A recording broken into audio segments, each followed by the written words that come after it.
everybody.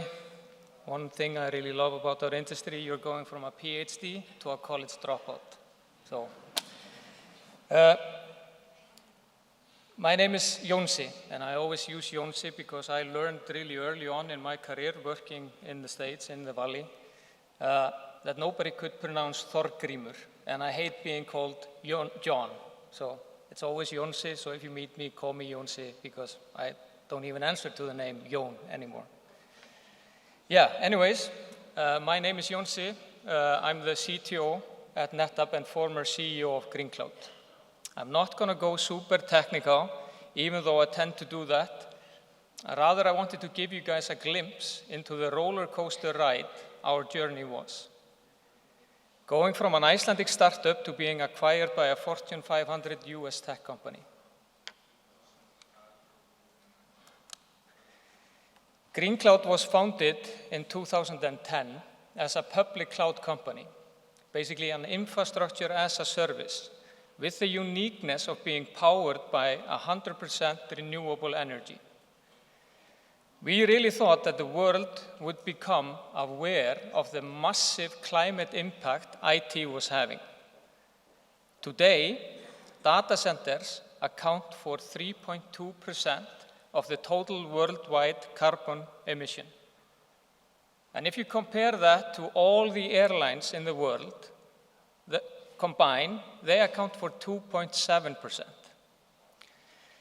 Much to our surprise, back then, the world really didn't seem to give a damn.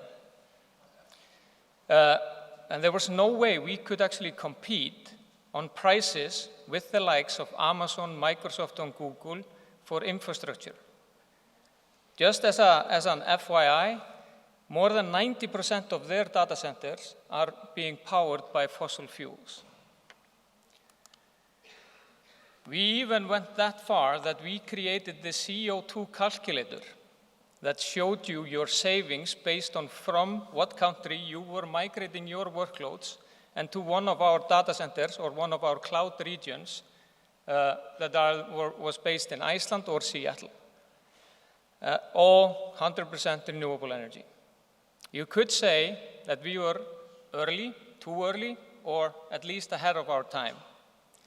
But, like I said earlier, companies really didn't seem to care, and this was very low on their priority list back then. I really could have used my friend Greta back in the early days of GreenCloud. But hopefully the world is waking up now. Maybe not everybody. There are still some that say that climate change is fake news. I actually might mysteriously find myself on the no-flight list after this slide. But what we did as a public cloud provider is that we wrote from scratch our own cloud management platform. Since, as a startup, there is no way we could afford something like VMware licenses. We couldn't afford anything, so we did everything from scratch. But our cloud management platform enabled us to manage our own infrastructure, hypervisors, storage, and network. We wanted to pivot the company from being an infrastructure service company to a pure software company, taking advantage of what we had developed and built. Honestly, we should have done it sooner. And in my opinion, we reacted too slowly to the changes happening in the cloud competitive landscape around us. Trust me, this was definitely not the only mistake we did on our journey. The pivot meant killing our only product and our only revenue source.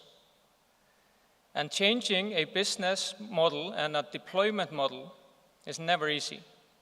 And it's never an easy decision. So you can imagine how happy that made our investors.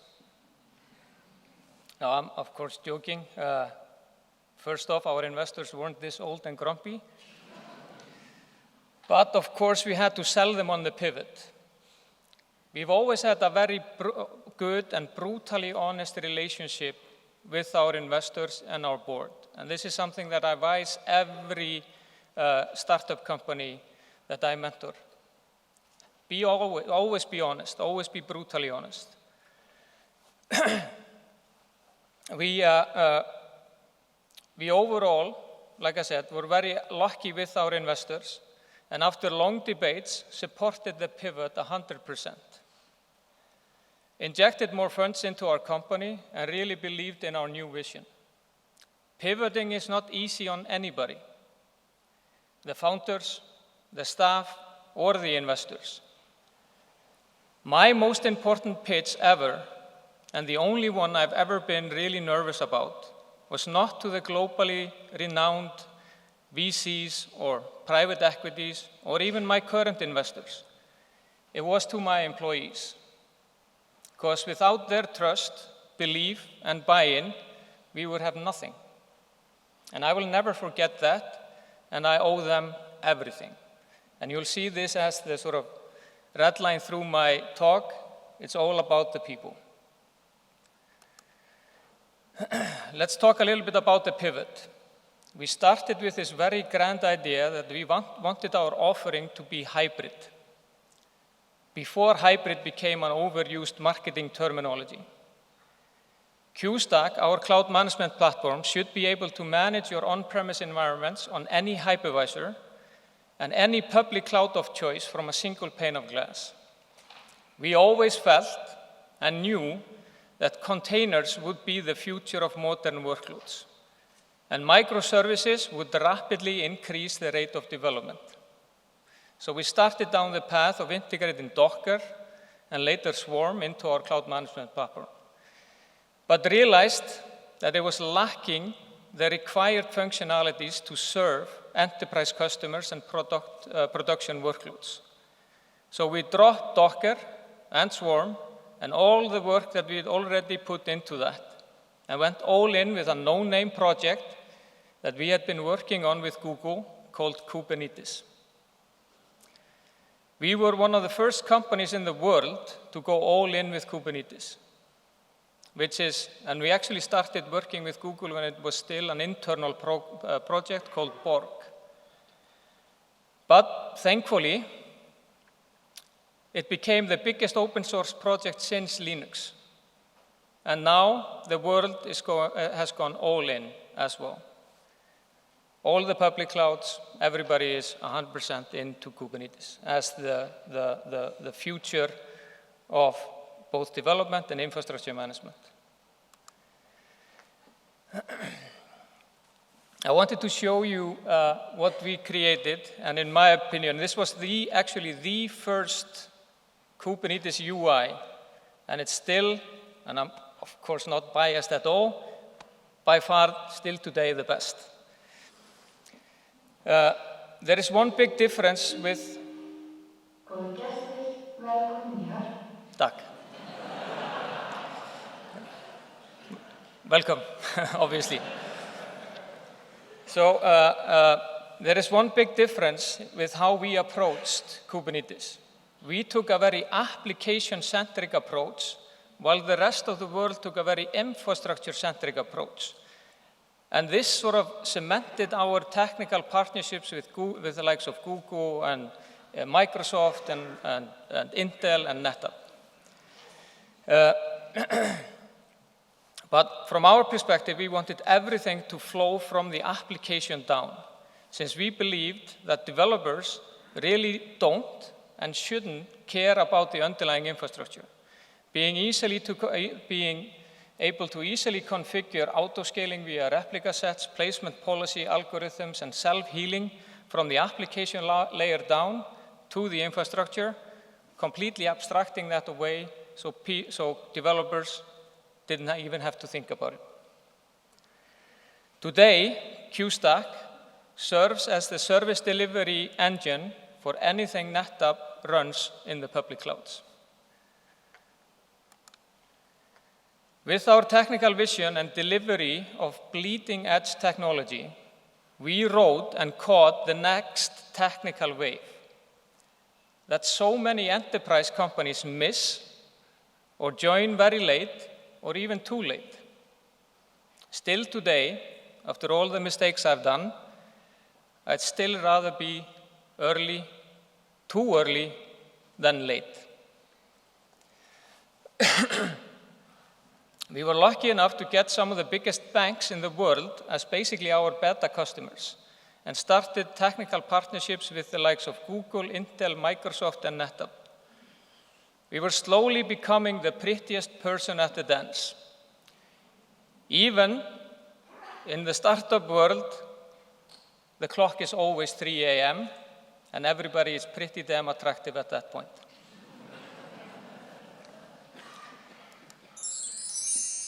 No, I didn't know I did that sound. So our risk paid off, and it ended up getting us in this dream scenario of every startup, where we had multiple suitors. We are extremely happy with our new home, and we now lead the cloud journey for NetApp, and you could say that we are leading the pivot of a Fortune 500 on-premise storage company to becoming a cloud company.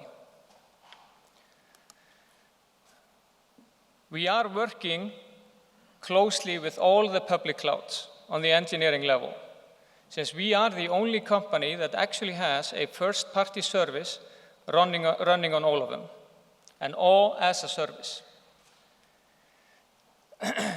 And everything NetApp has running on our service delivery engine, which is our Green Cloud IP called QStack. We also have developed the majority of those services here in Iceland and in Seattle and Silicon Valley. So my team. Azure NetApp Files, cloud volumes for Google and Amazon, cloud backup services, the NetApp Kubernetes services, and a platform as a service called North. When we got acquired, we were 23 employees. And today, we have around 85 in the Icelandic office. I say around 85, since I have 35 open positions, and we've been hiring like crazy. And frankly, I gave up editing these slides because I had to turn it in a week ago, and the number kept changing. So, excuse me if it's not exact. But it's always going in the right direction. I have little over 200 people reporting to me, mostly in Silicon Valley, Seattle, Bangalore, and RTP. My developers have weekly engineering stand-ups with their peers from Microsoft and Google. And like we said, the only third-party solution that is 100% integrated into Azure and Google Cloud Consoles and APIs. It is their service, they sell it and support it. And it was announced 3 weeks ago that Azure NetApp Files, a product that we created, is the fastest growing service in Azure history. Yet again, something that my team can and should be extremely proud of. I am exceptionally proud of my team, not only for their incredible work ethic or brilliance, but for the fact that they stuck with us through tough times. They impressed the giants in our industry and continue to do so today, and have established themselves as true thought leaders in this space. I'm also very thankful for the culture that we managed to create. Even though we have been determined to keep our culture, we have stumbled. It isn't easy keeping that startup mentality when you're a part of a Fortune 500 company. But we continuously fight to not be assimilated to the Borg. Only Star Trek fans will get that joke, but that's okay. And are finding our way back to the culture that made us who we are. The culture of always speaking up. You are here because we value your mind and your opinion. Be brave. It's okay to fail. Just fail fast. Take risks and really go for it. But never lose track of reality, and that reality can sometimes hurt. Don't take things personally. If a project that you worked on or even started gets killed, move on. There is always the next one, and there is plenty to do. Respect people's idea and never be dismissive, because you never know from where or whom the next brilliant idea comes from. We created something that we called Innovation Hub, which is basically a page in Confluence where everybody could submit ideas. They had to do a short write-up on Confluence, and people, all of our employees, voted on the ideas. Every other Friday, we stopped working at 3 p.m. and the top 3 voted ideas were pitched. And this also helps. I want to train, everybody to become an entrepreneur, and this helps them be comfortable with pitching their ideas.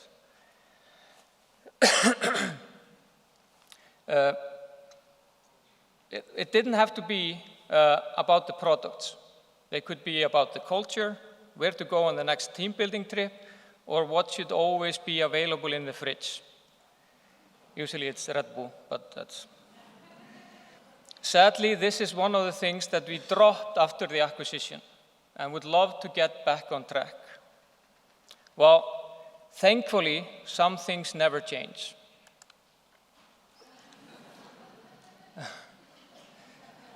This is our former VP of Development at GreenCloud and current Director of Software Engineering at NetApp, Jón Þorgrímur, who thought it was a good idea to have a scooter race in our office.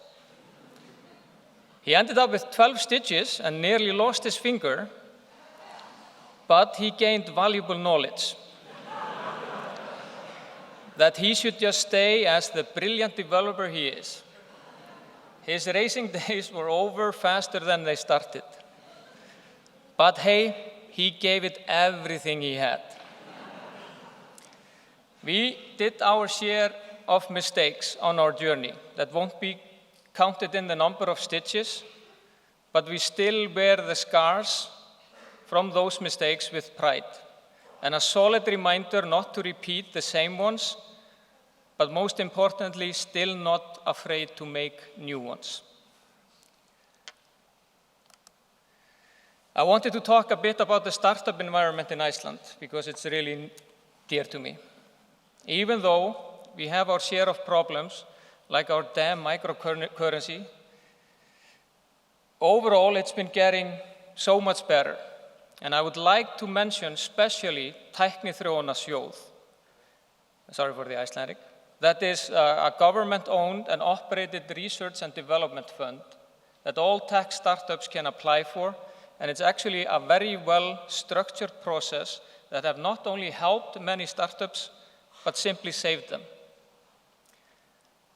I know that I can safely say that at one point on our journey, GreenCloud, if it wasn't for them, GreenCloud would very likely not be here, and certainly not where we are today. The startup community is actually very good in Iceland, and I do feel like we always help each other out. It is actually amazing to see the changes from 2008 until today. I feel like Startup Iceland, the conference, played a big part, and those who started that deserve so much credit for how the community has evolved. And since I can't miss the opportunity, and since I have the distinguished innovation minister in the house, I would like to both thank her for the work she has put into this category and remind her as well that we still have a long way to go to catch up to those nations that have the best startup environments. The government was the one that had the biggest payout of the GreenCloud NetApp acquisition. So please keep that in mind next time you start arguing about budgets in the parliament. Go startup, so support it.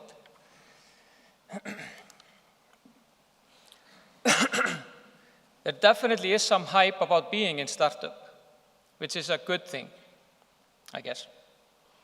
But some are just in love with the idea of being an entrepreneur and totally underestimate the work and sacrifices required, both personal and professional sacrifices, that you might and very likely will regret when you look back, or at least so those more experienced than myself tell me when my time comes to slow down. Well, maybe, I hope not. If you do want to go for it, stop thinking that everything you create is your baby. After multiple successful startups and making most of the mistakes, both possible and impossible mistakes, I have found this to be the downfall of so many entrepreneurs. Because you would never kill or sell off your baby, would you? I hope not. You can have the same drive and passion without that.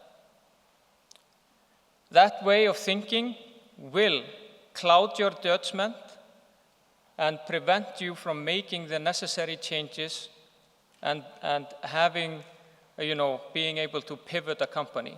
If something doesn't have legs, shoot it.